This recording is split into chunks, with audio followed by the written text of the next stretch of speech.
السلام علیکم ورحمۃ اللہ وبرکاتہ۔ اللہ تعالیٰ آپ لوگوں کو اپنے حفظ و امان میں رکھے۔ آج میں جس ٹاپک پر مختصر طور پر آپ سے گفتگو کرنے والا ہوں وہ یہ ہے کہ یہ جو ہندوستان میں اکثریت ہے اور اکثریت میں جو فرقہ پرست ہے یہ اقلیت سے اکثریت کو کیوں ڈراتی ہے، اکثریت ہی کو اقلیت سے ڈراتی ہے، تو اس کے اسباب کیا ہیں، وجہ کیا ہے، ریزن کیا ہے؟ کیونکہ عام طور پر چاہے وہ سیاستداں ہوں، چاہے وہ اور بھی دوسرے مذہب کے ماننے والے فرقہ پرست عناصر ہی کیوں نہ ہو، وہ عام طور پر جو ہے کیا کہا جاتا ہے کہ اکثریت یہاں خطرے میں ہے۔ تو خطرے میں ہے یہ بات سمجھ میں نہیں آتی۔ آپ جانتے ہیں کہ ہندوستان تہذیبوں کا سنگم ہے۔ یہاں مختلف مذاہب والے، مختلف رنگ و نسل والے، مختلف جو ہے کلچر والے بستے آئے ہیں۔ یہاں جو ہے کثرت میں وحدت ایک سچائی تھی، مگر اس سچائی کو جو ہے لوگ ختم کر رہے ہیں۔ کچھ سالوں سے اس سچائی کو ختم کرنے کی بھرپور کوشش جاری ہے، اور اس میں سب لوگ شامل ہیں، عام شہری بھی شامل ہیں، سیاستداں بھی شامل ہیں۔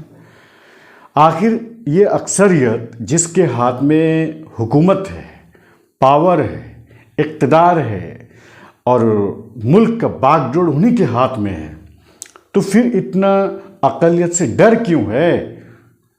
وہ ڈر اس وجہ سے نہیں کہ وہ طاقتور ہے، ڈر اس وجہ سے ہے کہ اس کو اپنے مذہب پر، اس کو اپنے کلچر پر، اس کو اپنے تہذیب پر جو ہے، اس کو اپنی شناخت پر مکمل طریقے سے یقین نہیں ہے۔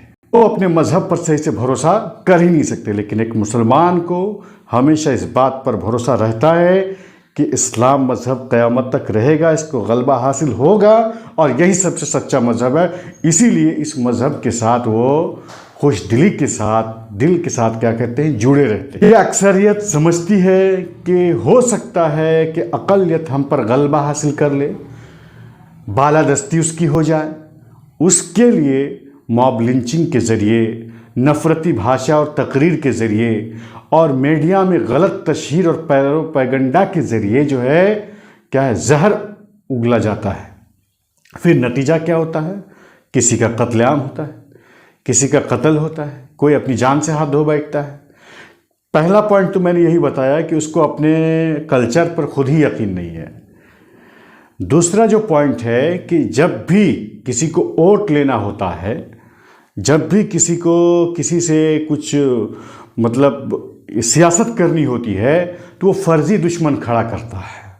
اور فرضی دشمن کس کو کھڑا کرے گا؟ جو طاقتور ہوگا اس کو تو نہیں کر سکتا، جو اقلیت میں ہے، جو کمزور ہے، جو بے بس ہے، اس کو وہ کھڑا کریں گے۔ تو وہی فرضی دشمن کو دکھا کر کے، اکثریت کا دشمن بتا کر کے وہ ووٹ حاصل کرتے ہیں اور اکثریت کو متحد کرنے کی کوشش کرتے ہیں، جیسے کہ ہٹلر نے یہودیوں کے خلاف کیا تھا۔ یہ آج سے نہیں ہے، برسوں سے یہ جو ہے طریقہ چلا رہا ہے۔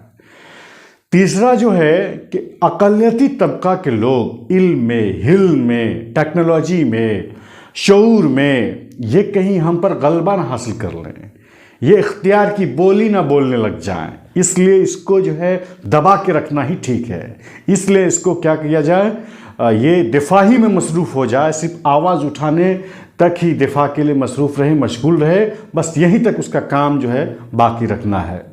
اس لیے اگر پڑھ لکھ لیں گے اقلیت، اگر وہ جو ہے بڑے ہو جائیں گے، اونچے ہو جائیں گے، تو پھر وہ کیا کریں گے، سیاستدانوں سے فیس ٹو فیس بات کریں گے، اپنے حق کو مانگیں گے، اور جو ہے اپنے علم کے ذریعے اپنی شناخت کو اور اونچا کریں گے۔ اور یہی اکثریتی طبقہ کہ جو فرقہ پرست عناصر ہیں وہ نہیں چاہتے۔ میں بار بار اکثریتی کو نہیں کہہ رہا ہوں، اکثریتی لوگوں کو نہیں کہہ رہا ہوں، بلکہ اکثریت لوگوں میں جو فرقہ پرست لوگ ہیں ان کو کہہ رہا ہوں۔ کہنے کا مطلب یہ ہے کہ اس وقت اگر اقلیت میں جو مسلمان ہیں، اگر وہ کمزور ہے لیکن بے خبر نہیں ہے، اگر وہ کیا کہتے ہیں اس کے اندر اگر وہ خاموش ہے تو کیا، لیکن وہ بے شعور نہیں ہے، ایک دن ایسا آئے گا کہ خاموشی جو ہے ختم ہوگی، اور وہ جواب دے گا اپنے علم کے ذریعے، اپنے حلم کے ذریعے، اور اپنے کیا کہتے ہیں قلم کے ذریعے۔ اور وہ جواب دے گا کس کے ذریعے سے؟ آئین ہند اور قانونی چارہ جوئی کے ذریعے جواب دے گا۔ وہ اپنے درمیان مسلک کے مخالفت کو، مسلک کی چپکلش کو، تشدد کو بھلا کر کے اتحاد کے ذریعے جو ہے خود کو متحد کر کے اکثریت کے جو فرقہ پرست لوگوں کو بھی وہ جواب دے گا، اور ہندوستان سے پھر وہ نفرت کو ختم کرے گا، اور اس نفرت کو ختم کر کے پھر سے اس ہندوستان کو جو کہتے ہیں کہ کثرت میں وحدت کو پھر سے جو ہے کیا کرے گا؟ پہ رنگ بھرے گا، کثرت میں جو وحدت ہے اس کو دوبارہ زندہ کرے گا۔ یہ ضروری ہے ہمارے اکثریتی بھائیوں کو جو میجورٹی میں ہے۔ آپ کے سامنے اگر کوئی کم ہے، آپ پہلے ہی سے اونچے ہیں، پہلے ہی سے آپ کی تعداد زیادہ ہے، آپ کو خوش ہونا چاہیے کہ ہم ان کی کیا کریں گے؟ عزت کریں گے، ہم ان کی کیا کریں گے؟ مدد کریں گے، ہم ان کی کیا کریں گے؟ سپورٹ کریں گے۔ ان لوگوں کی باتوں میں ہرگز نہ آئیے جو کہ آپ کے ووٹ لینے کے لیے صرف آپ خطرے میں ہیں بول کر کے آپ کو صرف جو ہے کیا کرتے ہیں؟ آپ کو صرف وہ سمجھاتے ہیں، آپ کو مونگیری لال کے سپنے دکھاتے ہیں۔ یہ کہنا چاہتا ہوں کہ پھر سے اگر رنگا رنگی تہذیب اور ثقافت ایک ساتھ اگر رہے تو پھر سے جو کثرت میں وحدت کا جو شعور ہے وہ بیدار ہوگا۔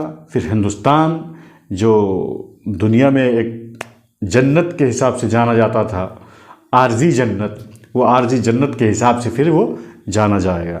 اللہ سبحانہ و تعالی ہم تمام لوگوں کو اللہ کی ورشپ کرنے کی، اللہ کی عبادت کرنے کی توفیق دے، ہمیں امن اور بھائی چارہ کے ساتھ لوگ رہنے کی توفیق دے، مسلمانوں کو آپسی چپکلش، آپسی مسلکی تشدد کو دور رکھ کر کے آپس میں بھائی بھائی بن جانے کی توفیق عطا فرمائے۔